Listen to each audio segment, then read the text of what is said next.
Hello à toutes et à tous et bienvenue. Nous sommes le 10 mai 2024 et vous écoutez le podcast Le Café de l'e-commerce saison 5 épisode 193 en duplex de Milan. Je suis Laetitia et je suis accompagnée d'Adrien. Bonjour à tous, Le Café de l'e-commerce, c'est votre podcast favori que vous écoutez en train de manger des pâtes, de boire un expresso ou de visiter le Duomo. Quel meilleur audioguide que LCDE dans vos oreilles. Notre promesse, décrypter l'actualité e-commerce à la sauce aigre douce, incisif mais jamais méchant, tel est notre credo. Le Café de l'e-commerce vous propose de faire votre veille différemment dans vos oreilles. Au sommaire de cette émission, retour sur Netcom Forum 2024, l'événement e-commerce de référence en Italie. On vous fait le récap de ce qu'Adrien a vu et entendu. LCDE en mode Forza Italia, c'est parti. Laetitia, Adrien, prêt? Synchronisation des montres. Eh bien, comme dit en introduction, c'est un épisode en duplex de Milan. Adrien est à Milan et moi je suis ici à Paris. Adrien y est pour Netcom Forum 2024. Comment ça va, Adrien ? Bah écoute, ça va très très bien, ça va très bien. Ici on m'appelle Adriano. Donc alors Adriano, comment ça va ? Et ça va très très tout. bien. Qu'est-ce que tu as fait pendant ces 3 derniers jours ? Après, tu étais à Netcom. Ouais, c'était, il y avait un gros salon. Alors le salon Netcom, c'est un salon que je connaissais déjà parce que c'est le salon, le gros salon de l'année en Italie si tu travailles dans l'e-commerce. Tu l'avais déjà fait ou pas dans le passé? Oui, j'ai dans déjà tes fait expériences? il y a très longtemps dans mon expérience de fintech. Ah voilà, moi aussi je l'avais fait il y a très longtemps, peut-être il y a 10 piges, quelque chose comme ça. Et puis voilà, donc c'est l'occasion de regarder un petit peu qu'est-ce qui se fait parce que ça fait un petit moment qu'on n'était pas en Italie ou que moi je n'étais pas venu en Italie, donc j'étais intéressé de voir un petit peu quelle était la tendance et qu'est-ce qui se passait sur le marché. Alors raconte-nous, qui est-ce qui organise cet événement de Netcom ? Bah écoute, tu l'as dans le nom, c'est Netcom.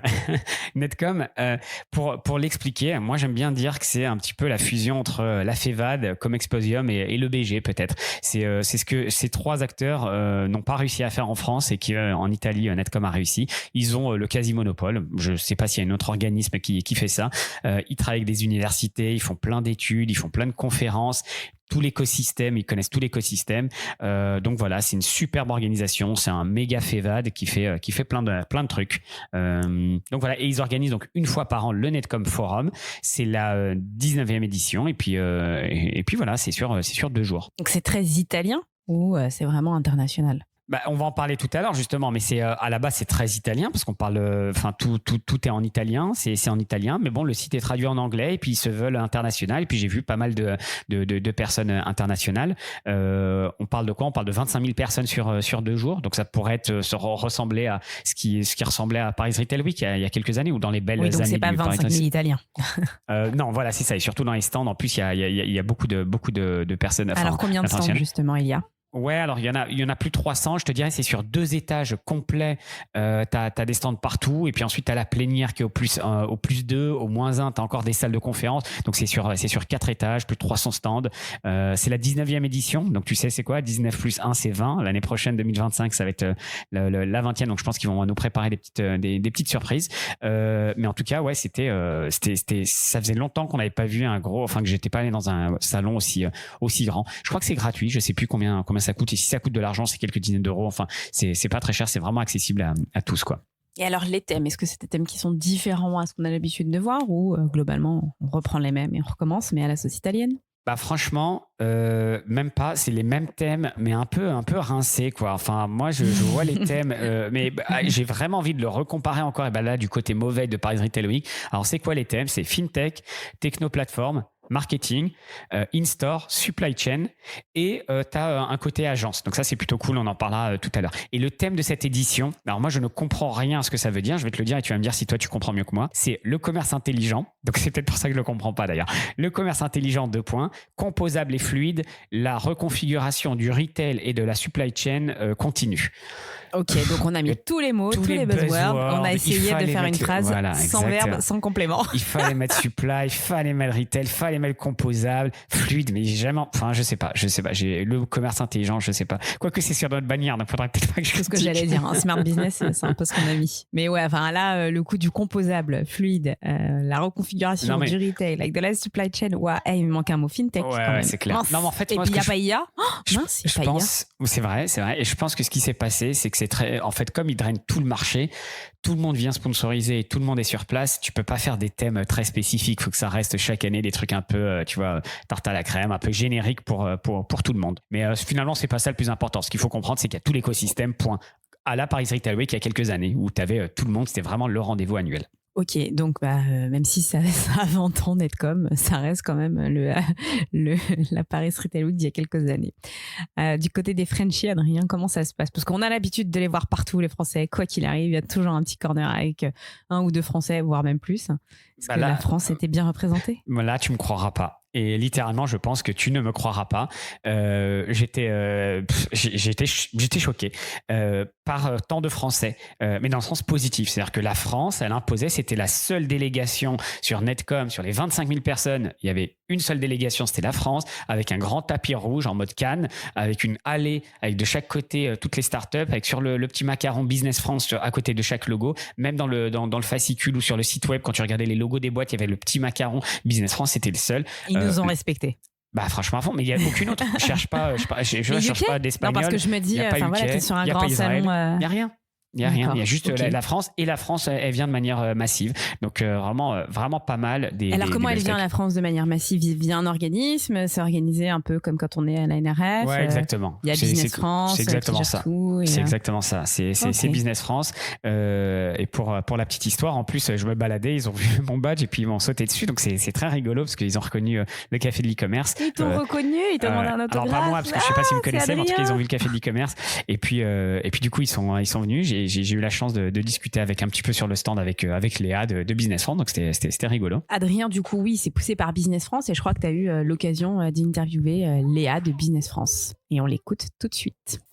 Et j'ai le plaisir d'être avec Léa. Bonjour Léa. Bonjour Adrien. Léa, est-ce que tu peux te présenter qui tu es et qu'est-ce que tu fais? Déjà, merci d'être venu nous voir sur le Netcom Forum. Moi, je suis Léa Delagoutte. Je travaille comme chargée de développement tech et services au bureau de Business France à Milan. Donc, j'accompagne en fait les entreprises françaises qui souhaitent se développer sur le marché italien, en particulier sur les secteurs e-commerce, retail tech, fintech et services innovants. C'est pour ça d'ailleurs qu'on s'est rencontrés ici sur le Netcom Forum. Donc alors sur le Netcom Forum ici, on est dans l'allée des startups. Je ne sais pas si on peut dire startups, en tout cas des boîtes françaises. Et vous avez un petit stand. Est-ce que tu peux nous expliquer un peu c'est quoi ce dispositif à Netcom? Oui, alors en fait c'est un dispositif qu'on a sur de nombreux salons dans le monde entier. Et en Italie, le Netcom Forum, ça fait plusieurs années qu'on organise un pavillon France avec donc cette année 18 entreprises françaises. Qui en sont à leur premier pas sur le marché italien ou bien qui sont déjà bien ancrés sur le marché et qui participent par le biais de Business France au salon avec une série de services annexes que Business France leur propose. Donc communication sur les réseaux sociaux, matchmaking, aide à la logistique pour la préparation du salon. La délégation française, elle est dans les 5 plus grosses délégations à Netcom, non? Oui, alors non, c'est une blague en fait, parce qu'en fait c'est même la numéro 1. L'histoire entre le Netcom et la délégation française, c'est la spécificité parce que le Netcom au départ est un salon très italo-italien. Ouais. Mais nous, ça fait depuis le début quasiment qu'on est présent. Parce que le président de l'association Netcom fait partie du board de la French Tech Italy, donc il y a de gros liens entre Netcom et la tech française. On était là au début du salon quand c'était encore un tout petit événement et maintenant que le salon a grandi, le pavillon a grandi avec lui et c'est pour ça qu'aujourd'hui on a vraiment des solutions. Mais ce qui est bluffant, c'est pour ça je rigolais avec ma question, c'est il n'y a pas de pavillon israélien, il n'y a pas de pavillon américain, d'Amérique du Sud, etc. Donc c'est juste non, on bluffant. est vraiment les seuls et ça c'est le fruit en fait du travail de Business France depuis des années sur le marché italien pour être en fait en contact et en partenariat avec tous les gros acteurs. Et tu sais si l'année dernière vous étiez aussi 18 startups, c'est chaque année 18 ou ça augmente chaque année? Alors l'année dernière on était 17, donc une petite augmentation cette année, mais vraiment on est plutôt sur une tendance à la hausse. Là maintenant ça se stabilise pas mal parce qu'il faut savoir que en dehors des entreprises de notre pavillon, il y a d'autres entreprises françaises qui avec le temps se sont bien plus structurées, vont toutes seules. Donc en fait on a à peu près 10% des exposants du Netcom qui sont des exposants français, des entreprises françaises. Donc ça va pas devenir si on explose encore, ça va devenir un salon français. Exactement. Non, mais déjà c'est incroyable de voir autant de Français, autant de boîtes françaises et comme tu dis qui sont pas juste sur ce pavillon. Est-ce que tu peux nous parler un peu de l'état d'esprit justement des startups? C'est important pour elles le marché italien? C'est un des marchés principaux ou c'est secondaire? Alors le marché italien, déjà c'est un marché de proximité. On Parce est que toi, pas tu très habites à loin. Milan. J'aurais Donc peut-être moi, dû par ça. T'es j'habite et française, je travaille à ça. Milan, donc dans l'accompagnement des sociétés françaises. Nous, notre but, c'est vraiment de faire le lien avec les retailers, les marques italiennes, donc qui sont leurs potentiels clients, et avec leurs potentiels partenaires pour qu'ils puissent se développer le mieux possible en Italie. Alors pourquoi l'Italie, c'est un marché de choix pour les entreprises françaises? Déjà pour la question de la proximité à la fois géographique et culturelle, pour le fait qu'il y a de nombreux groupes français qui sont présents en Italie, donc les références françaises de nos startups parlent au marché italien, et parce que l'Italie pendant longtemps a été un peu plus en retard sur les thématiques de digitalisation et d'e-commerce. Donc la France a en fait une marche d'avance un petit peu, surtout dans les secteurs des startups et des services et des logiciels. Donc on des solutions vraiment intéressantes pour les retailers et les marques italiennes. Tu as pu parler avec les startups là pendant ces 2 jours. On est l'après-midi du deuxième jour. Elles sont plutôt contentes de cette édition Netcom 2024. Alors oui, on a eu énormément de passages qualifiés. Ce que je disais tout à l'heure également, c'est que on a des entreprises qui participent à ce pavillon depuis plusieurs années et qui du coup ont déjà des clients ou des prospects très qualifiés qui viennent leur rendre visite sur le stand, et qui du coup découvrent grâce aussi à nos clients notre pavillon. Et franchement, c'est une édition qui a tenu ses promesses, je pense. En tout cas, c'est tous les retours sont positifs. C'est le retour que font les entreprises françaises. Je suis d'accord, et pas juste des entreprises françaises, mais au général, tout le monde a le sourire. J'ai l'impression qu'il y a pas mal de retailers, il y a tout l'écosystème. C'est vraiment un salon très très agréable. Oui, c'est vraiment le salon de référence sur les thématiques e-commerce, et qui s'est aussi, disons, un peu élargi. On a beaucoup de fintech, on a aussi toutes les enjeux retail qui sont traités aujourd'hui. Donc nous, en tant que département tech et services à Milan, c'est le seul salon qu'on fait avec un pavillon France, ce qui démontre quand même l'importance de ce salon pour les entreprises françaises dans ce secteur. Léa, merci beaucoup. Comment on fait pour en savoir plus sur Business France? Je vous invite à suivre la page Business France Italia sur LinkedIn, où vous retrouverez toutes les informations sur le Netcom, sur les différentes initiatives de Business France en Italie, et où vous pourrez demander plus de détails. Puis on envoie un message et on dit je veux travailler avec Léa, comme ça tu auras directement les contacts du Café d'e-commerce. Merci 1000 fois Léa. J'imagine que ça devait être beaucoup de préparation là ces dernières semaines. Tu vas pouvoir souffler ce soir, donc bonne fin de salon là, il reste quelques heures, et puis au plaisir de nous voir peut-être l'année prochaine du coup avec Laetitia. Merci beaucoup, et j'espère à l'année prochaine. Alors Adrien, ce salon Netcom, j'ai l'impression qu'il repose quand même sur 2 grands piliers. Le premier, c'est l'écosystème, comme bien souvent quand on assiste à un événement de cette envergure. Et puis surtout les conférences. Est-ce que ça a respecté ce diptyque? Ouais, et puis en plus, c'est à l'image de la manière dont j'ai passé ces 2 journées. Journée 1, j'étais dans les confs à faire un max de confs, à avoir plein de use cases. Et journée 2, je me suis baladé partout, sur le show floor, aux différents étages, à rencontrer l'écosystème et à parler à un maximum de personnes. Alors du coup, sur le marché e-commerce IT, ils en sont où les Italiens? En fait, le mieux, c'était la conférence d'ouverture, justement, qui dresse un peu le décor. Donc, tu avais le président de Netcom qui t'explique un peu où ils en sont. Alors, je vais pas te refaire sa présentation, mais ce que j'ai bien aimé, parce que je regarde toujours les trucs qui vont pas, c'est que, alors oui, il parle de DIA, il parle de l'économie, l'e-commerce, online, offline, etc., etc. Numéro 1, il mentionne le retard de l'Italie sur l'IA, et il les met en perspective par rapport aux investissements des VC, et notamment, il compare à l'Allemagne, à la France et au UK, et aux US, bien entendu. Mais en fait, quand tu te mets en Italie et que tu regardes cette présentation, tu dis la France elle est plutôt pas mal. Et quand tu t'assois en France, tu regardes les présentations, tu dis on est à la ramasse, on est derrière les UK, etc. Donc c'est toujours, on est toujours à la ramasse de quelqu'un. Donc c'est beaucoup d'humilité, ou en tout cas, tu vois, d'envie d'aller plus loin dans l'IA parce qu'ils voient qu'ils sont en retard. Autre chose que j'ai beaucoup aimé, c'est parler de la Chine, parler de Pinduo Duo, de Temu. Ça, je trouve ça bien d'être au courant de ce qui est en train de se passer sur le marché, et pas juste d'être tech, mais de regarder un peu la géopolitique et tout ce qui est en train de se passer. Je t'avais dit en intro que Netcom, ils organisent beaucoup de choses avec l'école polytechnique ou avec les universités. Ils ont balancé plein d'études, etc. Donc ça, c'est une richesse incroyable dans les présentations parce que tu as toujours plein de benchmarks, d'études, etc. Il y en a une notamment où il compare où il explique que sa conclusion, c'est que l'e-commerce, c'est un vecteur d'innovation. Ils font une sorte d'innovation score pour chacune des enseignes, et ils expliquent qu'avec l'e-commerce, c'est grâce à l'e-commerce, c'est un vecteur d'innovation. Je suis moyen, je sais pas, je suis moyen, j'adhère pas trop à ça. Je sais pas s'ils mélangent pas causalité, corrélation, mais en tout cas, le point c'est, ils sont tous à fond sur l'e-commerce. C'est vraiment, si t'aimes l'e-commerce, c'est la conf qu'il faut. Ils ont même parlé d'impact environnemental, sujet qu'on entendait il y a quelques années puis qu'on entend moins. Je sais pas si t'es d'accord avec moi depuis ces dernières conférences, on en parle moins, alors que là c'était un vrai sujet. Il y avait des confs dédiés, puis surtout on stage sur la plénière, ils en parlaient. Donc écoute, un marché italien qui est conscient de là où il en est sur l'e-commerce, qui va à fond dans l'e-commerce, surtout c'est Netcom qui porte ça et qui semble plutôt optimiste pour la suite. Et alors justement, quand on parle d'écosystème, est-ce que l'écosystème était présent sur le salon, visible? Alors quand on dit écosystème, sûrement c'est les agences, elles étaient là. Bah ouais, mais il manquait, l'écosystème était incomplet parce que tu n'étais pas là, donc il manquait toujours un truc, mais j'étais remplacé par mon hologramme. Ouais, c'est ça. Mais non, mais en fait, écosystème, c'est vraiment oui les retailers, oui les agences, oui les techs et tout le monde est là. Moi, ce qui m'a fait très plaisir, c'est qu'il y avait littéralement tout le monde dans des salons. Il y a toujours des équilibres. Tu dis il y a pas assez de retailers, ou il y a pas d'agences parce qu'ils n'ont pas les moyens de se payer un stand, ou il y a etc. où il y a que des fintech. Et là, moi, j'ai trouvé que c'était un bon équilibre. Tu avais de tout.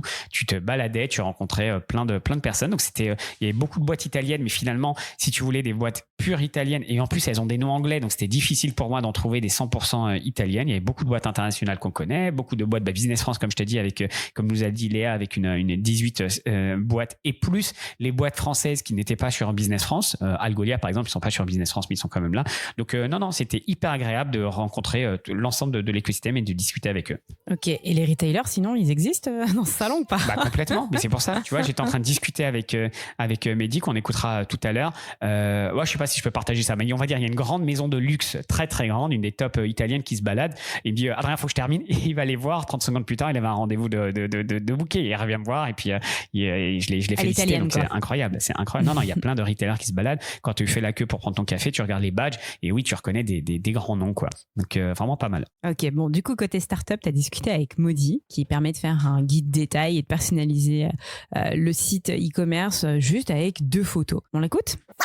Hello, Pierluca. Hi, nice to meet you. Pierluca, can you introduce yourself, please? Yeah, my name is Pierluca Pelosi. I'm CEO at Modi.ai and I am 26. So first, before starting, what is Modi.ai? What do you do? It's a technology company. We developed a clothing size recommendation service based on our technology for body scanning. Can you just explain to us, because you made the demo to me, can you just go through the different steps? Yeah, sure. The user need to enter height and weight, take a frontal and side picture, and how our technology can estimate the body circumferences of a person, have a match with the size guide, and suggest the right size to buy for every item of clothing on the e-commerce. All the items that are updated on the website, and you don't have to do this again on the product page. It's a personalized recommendation on the product page, and if you close the e-commerce and get back, you will have the size recommendation without taking pictures again. You don't need to install anything. No, it's everything on the browser. Voilà, c'est ça. Correct. And it's very, very easy to use. So Pierluca, what are you doing here at Netcom? Is it the first time or not? I went to Netcom last year and it was a very good event for networking and partner. I am here for searching some partners, e-commerce agencies, and to expand my network in the industry. How do you see the Italian market, e-commerce market, like the last 2 years? Yeah, after COVID, the e-commerce market is growing. It's a little bit smaller than other countries such as the United Kingdom or the United States, but it's growing and they are very happy to introduce new solutions like ours. Do you see that the Italian market now is looking for a lot of solutions from abroad, or you are looking more Italian solution? Usually they search for Italian solutions. And do you see that it's a very there's a big ecosystem of solution? You find this very nice good I think nowadays there is a good ecosystem of new solutions in Italy. Anyway, also abroad there are very good solutions to install in Italy. So what are your priority for this year? Yeah, nowadays I would like to find good partners to expand our portfolio of customers, because we already validated the product. We are reducing returns nowadays, and we want to help companies reducing returns and reducing costs. Are you looking to expand internationally or not this year? Yeah, internationally. Pierluca, you know that now there's a big shift on the industry is how we can implement solution very quickly, plug and play. Those long projects of 6 months, 9 months are gone most of the time. So how do you see this market? How do you see this new technology being very fast to implement? Yeah, I think a technology like ours must be very easy to integrate. We integrate it in an e-commerce in only one day, and we can integrate with every e-commerce platforms. I think that's very important to expand our portfolio and to start really reducing returns. Do you still need to work with system integrator if it's that easy? Yeah, we are trying to do so.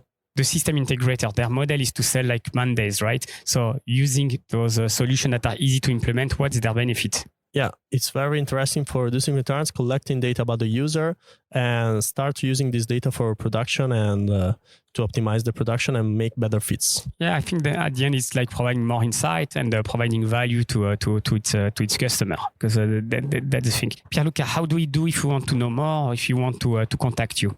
Yeah, you can search us on the website Madi.ai, on LinkedIn, Pierluca Pelosi. And you can find us at every e-commerce related event. We'll add all those links in the comment section of the podcast. Thank you very much, Pierluca, and talk to you soon. Thank you, Erican. Et Adrien, tu as aussi rencontré une agence qui fait du contenu et qui est aux antipodes de ce qui se passe en ce moment. On n'utilise pas des robots, mais on continue à utiliser de l'intelligence humaine. Hello, Angelica. Hello, nice to meet you. Angelica, can you introduce yourself? Who are you and what is your company? I am the CEO and founder of WeContent, and I founded it in 2018. We're a copywriting agency in Italy, mainly in Milan and Florence. What is a content agency? What do you do? We write texts mainly for B2B targets, so SEO agency, media group, and so on, while we provide texts, okay? So many texts, but quality texts. So you review, for instance, a website, you review the text and you can improve the text, right? Yeah, we write new texts or we optimize texts on a website that are already online, but they need some upgrade, SEO upgrade, and so on. So one of the things that I see on your booth is 100% human content. What does it mean? It means that we have a huge group of copywriters that works with us, and they help us writing texts, quality texts, and 100% original. So there is no bots, there is no tools that do it automatically. You do it. So how do you see ChatGPT or those new solutions that will generate text? So on one hand, ChatGPT is a great opportunity for copywriter because when you know how to use it, it's a help, okay? But on the other hand, Italian people thinks that ChatGPT can write texts as a human. That's not true at the moment, at least. So nowadays we use ChatGPT just as a help, okay? Like a draft, and then we optimize it, providing best content you can have. And I also see like a traduction and a localization. Those are the kind of thing where you have a network of people, right? Yeah. And based on the country and what you want to translate, you can be very specific, right? Yeah. We have a huge network of copywriters that are native for the foreign language, but they also speak English, so we can interact with them, and they help us providing texts for websites all around the world. We are now at the end of the second day. How was Netcom Forum 2024? Was it a good edition? Yeah, it's been a good edition, a great edition for us. And it's a great opportunity to meet agencies that are in target for us. And what do you do for e-commerce specifically? Do you work with retailers or agencies? We work for retailers with a marketing district. Otherwise, we work for agencies that they need the texts for their client. Angelica, you are the founder of this company and you are a woman. I don't want to go into the cliché, I'm French. So how is it to be a woman CEO in Italy? Being a CEO woman in Italy is challenging, maybe as being a man CEO. But in digital, it's a bit worse because mainly of the people who I talk to are men over 40. And they don't trust us. They think that we can do mainly copywriting. Do you know that when they talk to us, they say we have a copywriting team, and they say only at female, not male. So why so? Yeah, so that because in Italy, people who write are mainly female, Okay. but they don't think that you can be a CEO. And they say, I can talk with someone who is upper to you, who is more important to you. And Angelica, here at Netcom Forum, I think that there are more than 100 companies. Yeah. Are there other female founder or female CEO? And not so many. Unfortunately, not so many. But I hope that in the future, other women can find the trust and the courage to do this experience. So that it's great. Do you do a lot of mentoring, or do you communicate a lot on the market to educate the market? I try to. When I have my speech at the digital events in Italy, I talk about copywriting with AI or human copywriting, but it's important to talk about my story, just to say, come on, girl, you can do it if I can do it. We are not happy in France about this. You are not happy in Italy. I think this is a battle that we need to have. Congratulations for what you have built. Thank you. For your success. How do we do, Angelica, if we want to know more, or if we want to contact you? You can contact me through my website, wecontent.com, or on LinkedIn. I'm Angelica Eruli. And we will put the link to your LinkedIn so people can contact you. Thank you. Thank you very much, Angelica. Thank you. Bon, Adrien, en introduction, tu ne parlais pas beaucoup d'intelligence artificielle, pas beaucoup de social commerce, qui est pour moi un des sujets qui me passionne, mais je crois que tu as quand même des use cases que tu as été déniché. Alors déjà, premier use case sur le social commerce, raconte-nous tout. J'espère que tu vas nous parler de WhatsApp, sinon tu sors. Exactement, non, WhatsApp Commerce. Mais en fait, non seulement il y avait des conférences WhatsApp Commerce, pas portées par Meta. Meta était là. Oh là, ça fait la discussion dans la discussion de la discussion. Donc oui, Meta était là. Il y avait OpenAI, il y avait des noms de fous furieux qui étaient on stage, parce que Netcom, encore une fois, ils sont très très gros en Italie. Donc tu as fait vraiment des beaux noms. Et quand c'était pas dans les plénières, tu avais des workshops, des ateliers, et tu avais plein de sessions. Il y en avait notamment une sur WhatsApp Commerce qui était passionnante, et tu avais également des stands qui proposaient de faire du commerce sur WhatsApp. Moi, j'ai adoré cette conférence. Elle était extrêmement concrète. Elle était en 2 temps. Numéro 1, on t'explique que WhatsApp est partout. Donc, je me sens plus tout seul à utiliser WhatsApp du matin au soir, avec un taux de pénétration de 97% en Europe, des usages. Bon, ouais, ça parle pas combien d'heures tu passes par mois, etc. Mais en gros, tout le monde utilise WhatsApp et c'est de plus en plus utilisé. Donc, ça, c'est bien. Et la deuxième partie, c'était une démo. Enfin, une démo, c'est-à-dire des case studies, comment est-ce qu'on l'utilisait. Et j'ai trouvé ça super parce intéressant. Que là, la manière de voir. dont tu le racontes, c'est du WhatsApp messaging, mais on sait que ça va beaucoup, ça va au-delà. Ouais. WhatsApp. Et alors, ce qui est rigolo, c'est que pour le moment, le commerce en tant que tel, il n'est pas encore disponible en Europe, aux États-Unis, il est, je crois, à Singapour, il y a 1 ou 2 pays comme ça. Donc, ça va arriver. Mais pour le moment, c'est que du messaging, mais c'est tellement bien habillé qu'on peut considérer que c'est du commerce. Il y avait un exemple où il t'expliquait c'est du chat. Tu chattes avec l'enseigne, tu n'achètes rien, mais en fait, tu pré-réserves ton produit et tu vas aller l'acheter en magasin. Bah, tout le monde est content, tu envoies du trafic en magasin. Donc voilà. Ou alors, sinon, tu crées un lien panier et tu vas finaliser sur le site. Ça paraît dégueulasse dit comme ça, parce que voilà, tu vas quitter l'application, mais franchement, c'est bien intégré, c'est propre, et on n'est pas juste dans la sélection A, B, C, tu choisis comme les chatbots qu'on a connus, qui donnent envie de vomir. Là, c'est vraiment, tu discutes, ouais, j'aimerais ça, je sais pas quel cadeau je vais offrir, je veux faire ci, etc. Et il te fait ensuite ton choix, que tu vas réserver ou que tu vas pouvoir aller acheter sur le site. Donc moi, en France, il y a 1 ou 2 années, Carrefour l'avait fait sur une wishlist de cadeaux de Noël. Ah ouais, justement, tu pouvais faire ta petite sélection, et c'était plutôt bien fait, et ça allait au-delà de ce que tu racontes justement, et que tu dénonces du choix 1, 2, 3, 4. Donc oui, mais bon, ça c'était il y a 2 ans. Donc t'imagines où est-ce qu'on pourrait être aujourd'hui si on avait poursuivi sur cette tendance. Quand ils vont débloquer le panier, la livraison, etc. Mais ça va être la folie. Bah, c'est déjà la folie de toute façon, mais je pense que ça va être... On va peut-être enfin avoir cette One App, tu vois, cette super app qu'on voulait tant. Peut-être qu'elle va arriver avec WhatsApp. Bon, on verra. Et enfin, on parle d'intelligence artificielle avec la marque Pinko, avec un super nom, Pinko Pilot. Moi, j'ai adoré. Quand tu m'envoyais ça en live, je me disais, mais ces gars sont des génies. Bon, attends, ils ont fait 10 minutes sur cette blague. Donc, je pense que, tu vois, ils sont... Ouais, moi, j'ai trouvé ça génial. Ok, d'accord. Mais bon, quand tu passes 10 minutes sur la même blague, après, tu dis, ok, c'est bon, next. C'est comme Transavia, quand ils avaient lancé leur intelligence artificielle pour que tu puisses choisir, enfin, pour que l'intelligence puisse te proposer des voyages. C'était Transavia et j'adorais. Voilà. Alors, Pinko, tu connais ou pas cette enseigne ? Oui, tu connais cette enseigne. Ils font quoi ? Bah, c'est de la mode pour femmes, sur un genre de SMCP à l'italienne. Et alors Pinco, ils ont présenté leur chat GPT interne qui s'appelle Pinco Pilot. Donc c'est pas pour les consommateurs, c'est vraiment pour les employés et ça permet de chatter. Donc ils récupèrent toutes les informations de Pinco, de performance des magasins. Et là tu voyais en live la démo. Donc comment ça fonctionnait. Il te dit comment s'est vendu ce sac la semaine dernière dans ce magasin-là comparé à tel autre magasin ou comparé à telle période. Donc vraiment un superbe outil tellement pratique. Et j'ai trouvé ça super intéressant, de la manière dont tu discutes.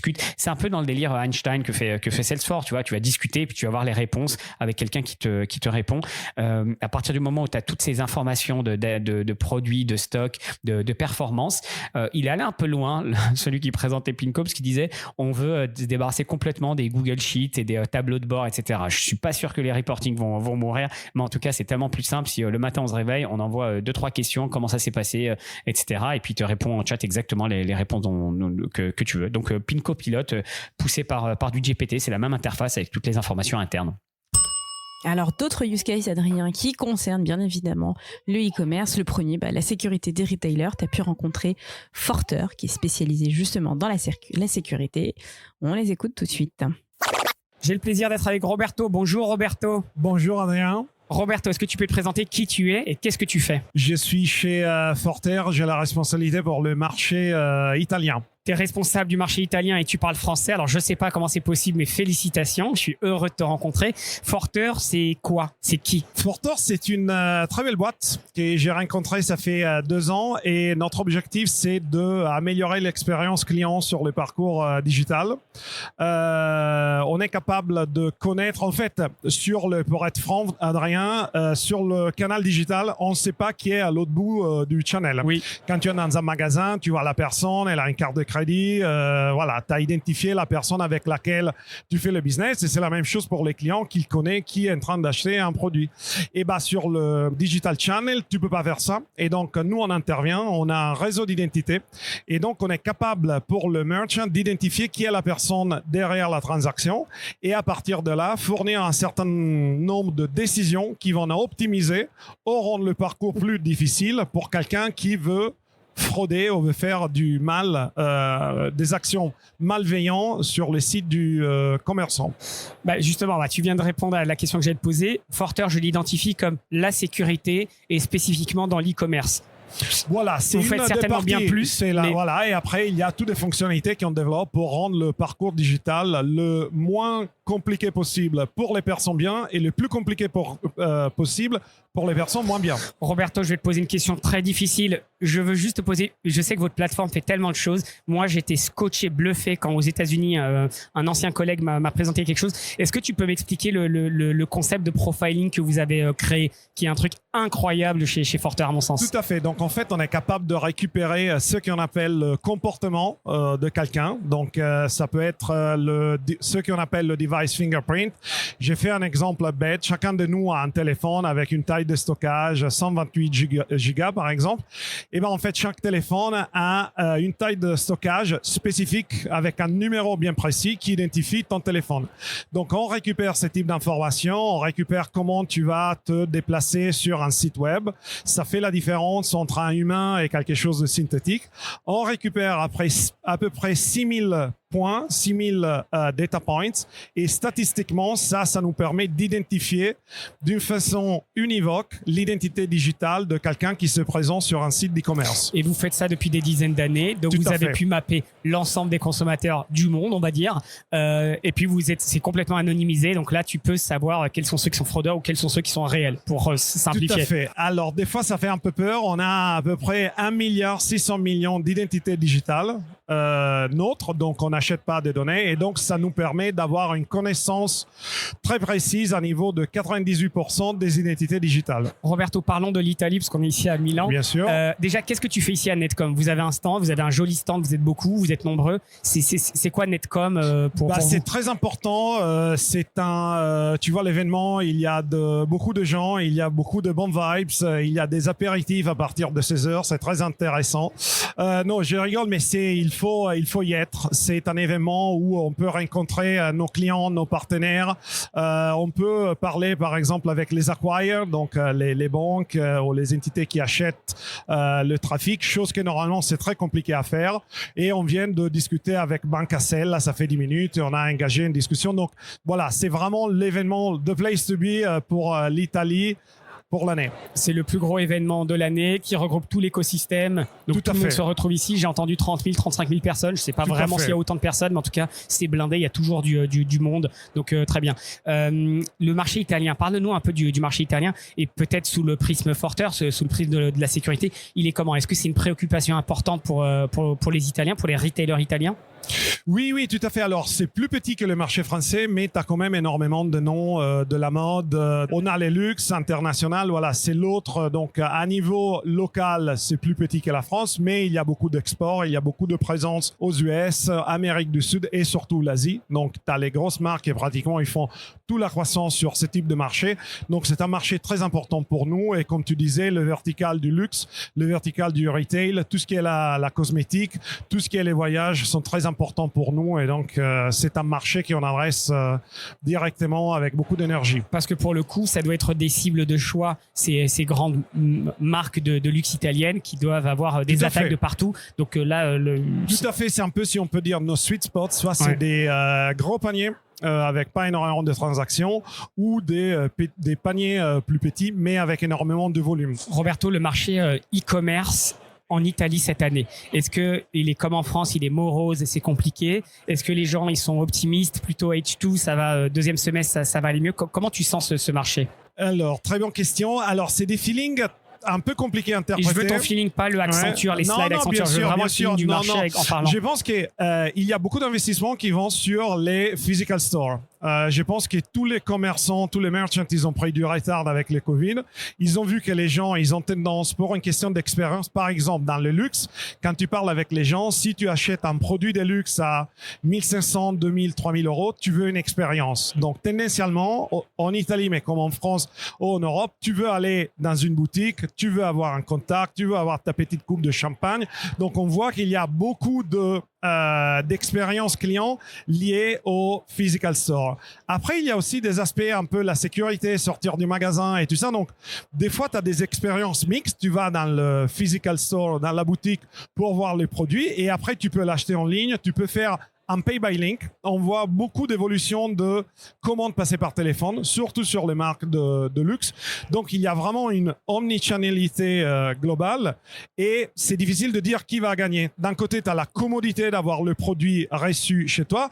De l'autre, pour les produits de luxe, tu as quand même l'expérience de la boutique, l'interaction et aussi l'enrichissement de l'expérience qui est très important. Roberto, comment on fait pour en savoir plus sur Forter ou pour te contacter?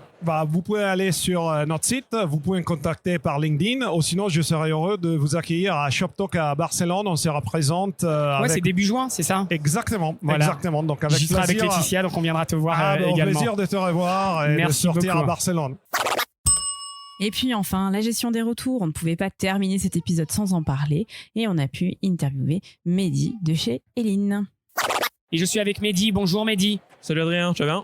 Bah super, je suis super content de te rencontrer, on se voit dans chaque salon. Mais avant de commencer, Mehdi, qui tu es et qu'est-ce que tu fais? Ouais, bien sûr. Donc moi Mehdi, je suis cofondateur d'Eline et nous Eline, on va aider les marques à aller réduire leur taux de remboursement en ligne en proposant de l'échange et de l'avoir dans le cadre du parcours de retour. L'idée c'est que quand ton client fait son retour, plutôt que de prendre un remboursement, il va pouvoir échanger contre une autre taille, contre un autre article, potentiellement faire de l'upsell et du coup on aide les retailers à garder l'argent chez eux et à résoudre ce gros problème des retours et des remboursements. Tout à l'heure, là, en off, je balançais ma punchline en disant tu les aides à perdre moins d'argent sur les retours et tu le rémunères sur ce manque à gagner que tu leur fais gagner. C'est un no-brainer, faut être teubé pour ne pas au moins essayer. Tu rigolais, mais c'est relativement simple à comprendre, c'est ça quand tu... Un, c'est très simple à comprendre. Deux, c'est très simple à installer.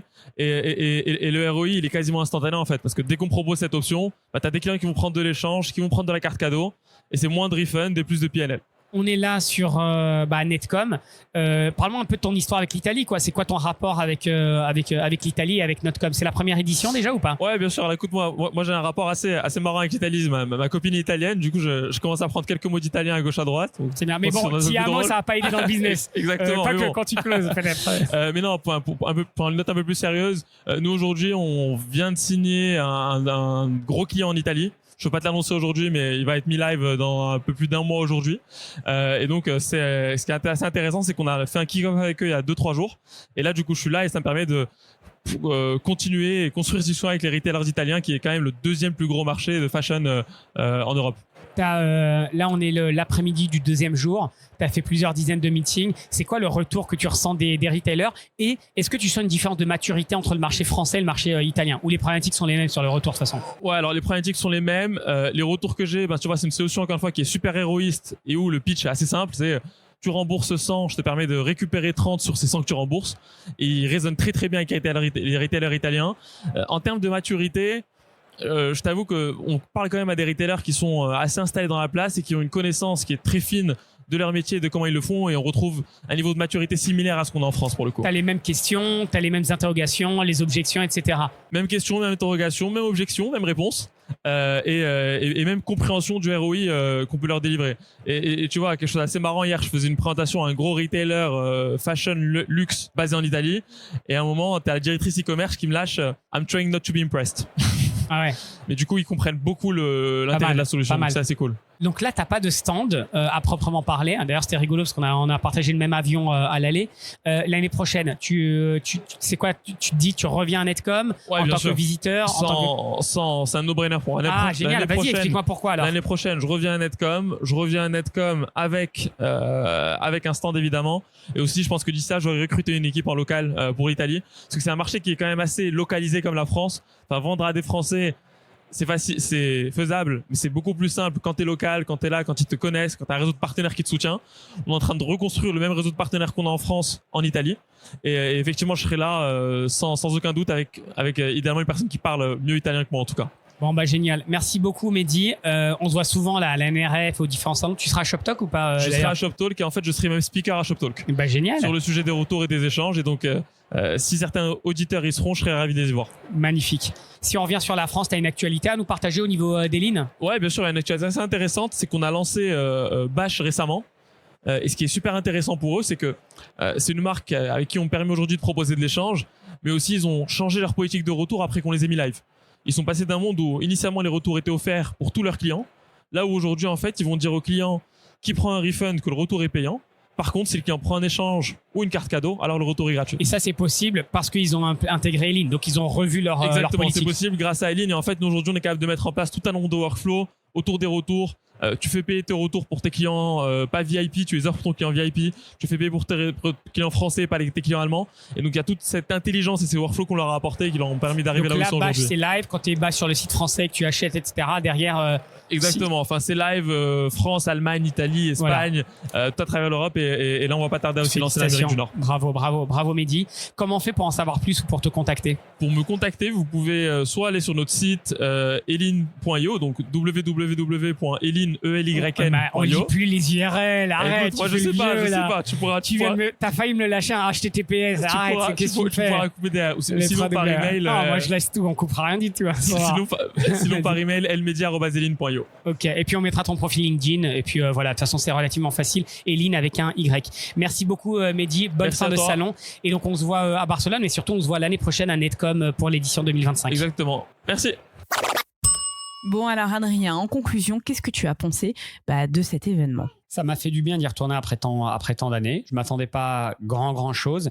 Donc c'est vraiment la meilleure comparaison. Je crois que je l'ai dit suffisamment de fois à l'épisode. C'est Paris Retail Week de la belle époque, de l'époque où il y avait vraiment beaucoup de monde, tout le monde avait le sourire. L'époque où tu signais des projets sur ton stand. Voilà, c'est ça exactement. Il y avait vraiment du business. Non mais voilà, c'est exactement ça. Tu sais quoi, ce que tu viens de dire, c'est exactement ça, parce que tous les stands, et j'en ai parlé plusieurs dizaines, des dizaines et des dizaines, tous me disaient ça vaut le coup. On revient l'année prochaine. On a signé des trucs. Il y avait même des personnes qui n'avaient pas de stand, qui venaient en visiteur, qui étaient super contents et qui disaient je retournerai avec un stand. Donc non, super positif. Et sur les tendances que tu as pu observer? Ouais, là-dessus, je m'attendais à un truc, peut-être que je suis devenu blasé, c'est qu'à chaque fois, je m'attends à détecter des trucs nouveaux qu'on connaît pas. Et là-dessus, j'ai plutôt l'impression que c'est des sujets qu'on a déjà vus et revus ou qu'on voyait il y a quelques années en France et qui étaient hyper classicaux. Mais ça s'explique peut-être aussi par le positionnement de Netcom, le fait que ça soit tellement gros qu'il y ait tous les acteurs. Donc voilà, non, rien de fou là-dessus sur des tendances. J'ai pas été bluffé. T'as pas été bluffé, ok. Sur l'écosystème, alors comment est-ce qu'il était cet écosystème? J'ai l'impression qu'il était quand même très sympa. Ouais, j'ai l'impression que tu as assisté à pas mal de soirées aussi. Non, mais les soirées, c'est pas bon. La soirée se finit à 20h avec moi. C'est pour ceux qui me connaissent savent que je suis le plus ennuyeux du monde. Ouais, très sympa, mais surtout très dans la mise en relation. Bah, après, c'est le principe de ces salons, de te mettre en relation, de t'aider, etc. Et je trouvais ça vraiment, vraiment bien. Plein de techs qui font plein de choses différentes, d'agences. Alors, ça peut être extrêmement aussi confusant parce que quand tu regardes les stands et que tu les connais pas, tout le monde fait la même chose ou on ne comprend rien ce qu'ils font, mais bon, c'est le principe de ces salons. Finalement, je sentais pas que j'étais en Italie, dans le sens où je parlais, alors je comprends l'italien, donc toutes les confs étaient en italien, il y en avait certaines, les plénières qui étaient, tu peux avoir un truc audio pour avoir la traduction, mais sinon à aucun moment j'ai eu un problème avec quelqu'un qui parlait pas anglais, donc vraiment je pense que ils se veulent, enfin il y a pas de souci si tu n'es pas italien pour venir, pour trouver des techs. Toutes les techs avec lesquelles j'ai parlé, elles ont des ambitions internationales où elles peuvent t'aider à l'international, donc c'est très intéressant, ouais. Bon, Adrien, est-ce que tu rempiles pour l'édition 2025 qui sera la 20e du coup? Bah oui, on rempile. C'est-à-dire que là, l'année prochaine, il faut qu'on y soit. Pour la 20e, j'espère qu'il y aura une grosse surprise. Bah, la grosse surprise, ça sera que Laetitia Lamary sera là. Je pense qu'ils vont le mettre sur leur site web. Netcom. Voilà, c'est ça, en guest. Non, ouais, la 20e édition, je pense qu'il faudra qu'on regarde, qu'on cale ça dans nos agendas, mais ça me ferait bien plaisir d'y retourner. Ok, bon Adrien, il me semble que la semaine prochaine, nous animons une masterclass qui va un peu rassembler tout ce qu'on a vu ce dernier mois, parce qu'on a pas mal voyagé. Ton dernier voyage à toi, c'était Milan avec Netcom, mais avant, nous étions à Berlin pour Incentivize, et encore avant, c'était Miami avec Elevate. De tout ça, nous avons pris le meilleur et nous vous en parlerons le 16 mai prochain matin. On a déjà 50 inscrits. Bon, allez, on sait qu'il y aura des gens qui se lèveront pas et qui viendront pas, mais inscrivez-vous quand même, il y a toujours de la place. Et puis il y a autre chose, Adrien, le Store Tour. Ouais, ça me tient très à cœur. Le Store Tour Paris STP, le prochain, c'est le 20 juin. Donc il nous reste 2-3 places. Si jamais vous êtes, alors malheureusement c'est réservé juste aux retailers. Si vous êtes retailer et que vous souhaitez vous joindre à nous, on est en tout petit comité. Contactez-nous, allez sur storetourparis.fr. Vous avez toutes les informations et on serait ravis de vous y voir. Et le format, c'est une demi-journée. On visite 3 magasins innovants et puis voilà, c'est plutôt sympa.